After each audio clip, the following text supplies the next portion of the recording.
Now you are something. You are the property of the Grand Master. Congratulations. You will meet the Grand Master in 5 seconds. Prepare yourself. Prepare yourself. You are now meeting the Grand Master.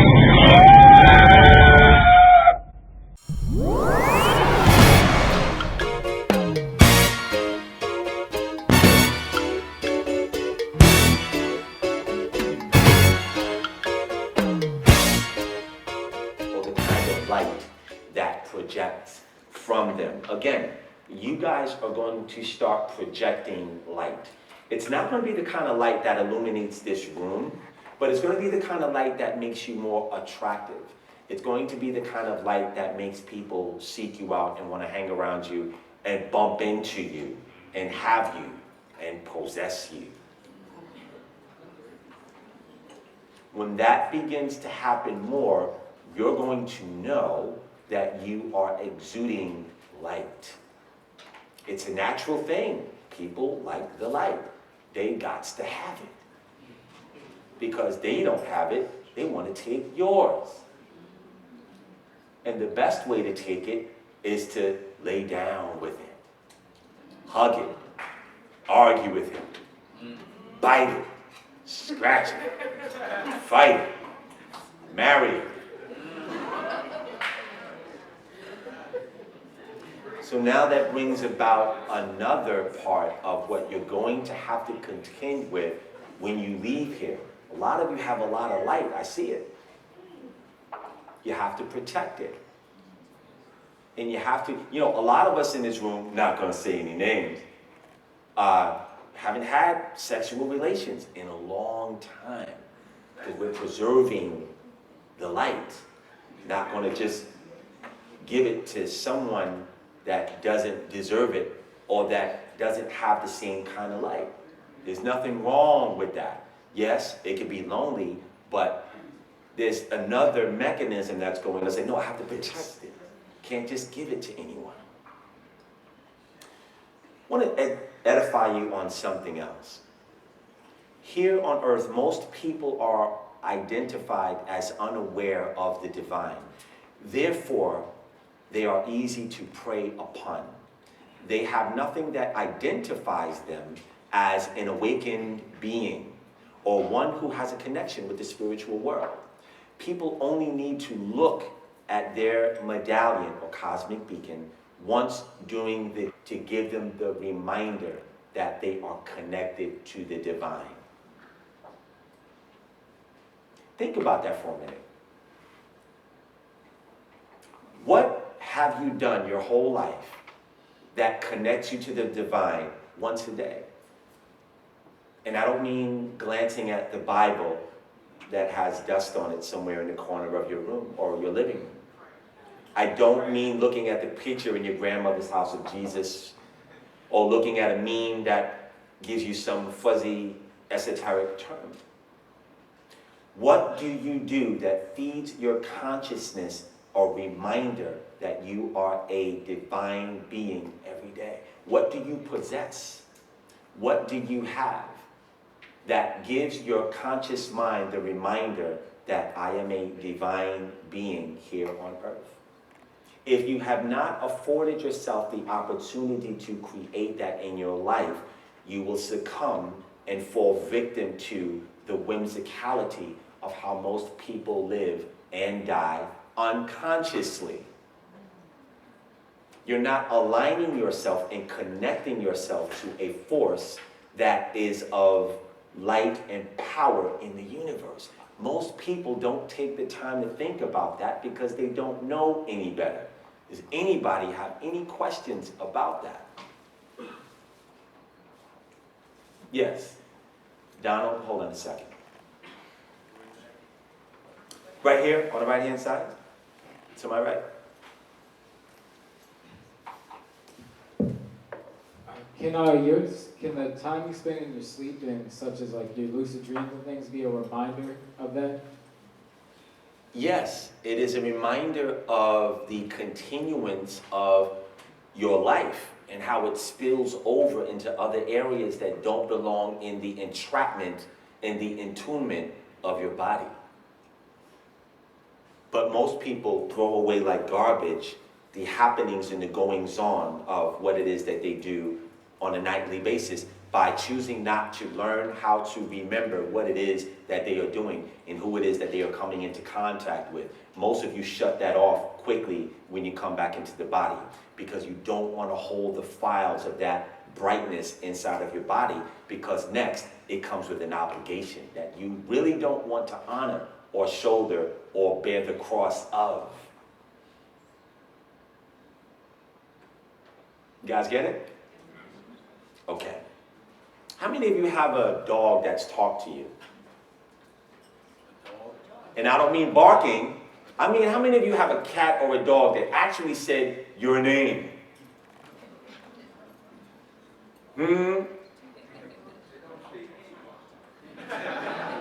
That's my whole point. So, all right, how many of you have had or have a cat or a dog in the past or in the present? Did you really love that cat or dog with all of your heart? What if for a second that cat or a dog was trying to say your name? Maria.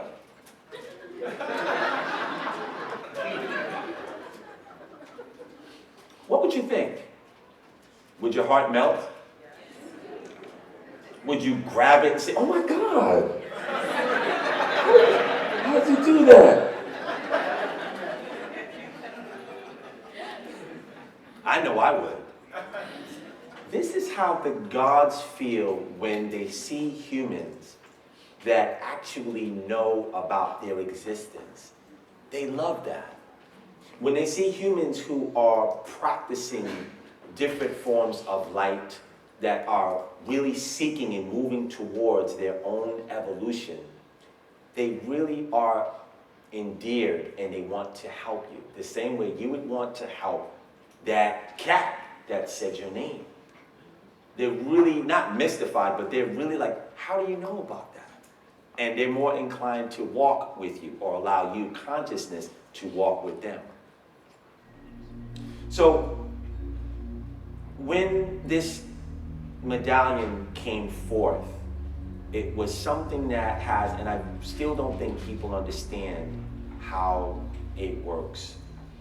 It is a way that you can have it and identify yourself as a being of light and someone who is connected to the Creator and interface with it on a daily basis. The interface that you have with divinity, and even if it's for 5 minutes every day, over a period of time, you will separate yourself from the people who do not do it in a way that is exemplary. Let me give you an example of what that means. How many of you have heard of Mike Tyson? Really? I don't know Mike Tyson. Anyway, Mike Tyson in his heyday was the youngest heavyweight champion, 19 years old, he was knocking out grown men when he was 13. And there was a guy that put him in the gym named Customato and said, I'm going to turn you into a god on earth, and trained him how to fight.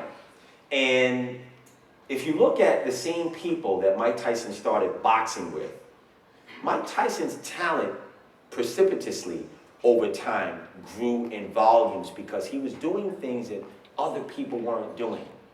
He was living a lifestyle that gave him a lot more impact in the ring. And then eventually it started to get to a point where nobody could touch him because he continued to stay in the gym. He kept doing the basics and he kept working. He kept doing his road work. He kept hitting heavy bag. And then the technique grew to a point where he was a formidable force in and out of the ring. He became so wild because he got his own self in trouble. So when you watch that kind of prowess in the ring, the analogy is that when someone applies themselves to their spiritual practices on a regular basis, it may not happen in 6 months' time or a year. Again, like I said, you do not become a virtuoso overnight. And it takes constant practice and application without getting destroyed, like, this isn't working. Most people give up their spiritual practice before it actually turns a result because people are too impatient. It takes too long. Anything of magnitude is going to take longer to accomplish, but it's going to have a much grander and larger result. It will be infinite. Does that make sense? Yes, you have a question in the back? No, I was confirming, I would say guilty of that. Even up before you Right. Humans grapple with time. And time is something that, I'm going to give you a couple of secrets of how to overturn the ravages of time. And I'm going to just say something really quickly before we get to that. Do you guys know how to begin to overturn the ravages of time aging you? I didn't, you just called it out. I didn't ask you to do that. I'm just joking. Okay. I'm just playing. He's a moron. I don't like that. Okay. You have one over here on the left? Is that Nick? Nicholas Williams? Sure.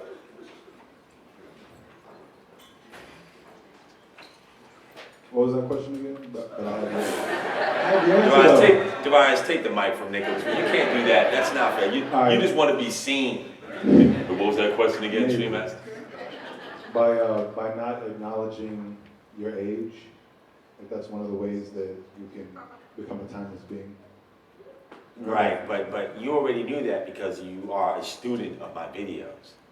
So you kind of cheated, Nick. Right. Okay, no. Okay, so I would say, Nicholas Williams, your birthday was yesterday, right? And I would say, and I did this, I ignored my birthday or the knowledge of how old I was. I started it when I was 40, and for 10 years, I did not count my age. By the time I got to 45, 46, I literally did not know how old I was. Liz would say, how old are you? And she would be around when people would say, how old are you? And I would say, I don't know. Some people got annoyed with that. What do you mean you don't know how old you are? I would just say I stopped counting my age. And I think I preserved myself for 10 years, despite, the white hair, of course. So one of the things that I noticed is that if you're going to... Here we go.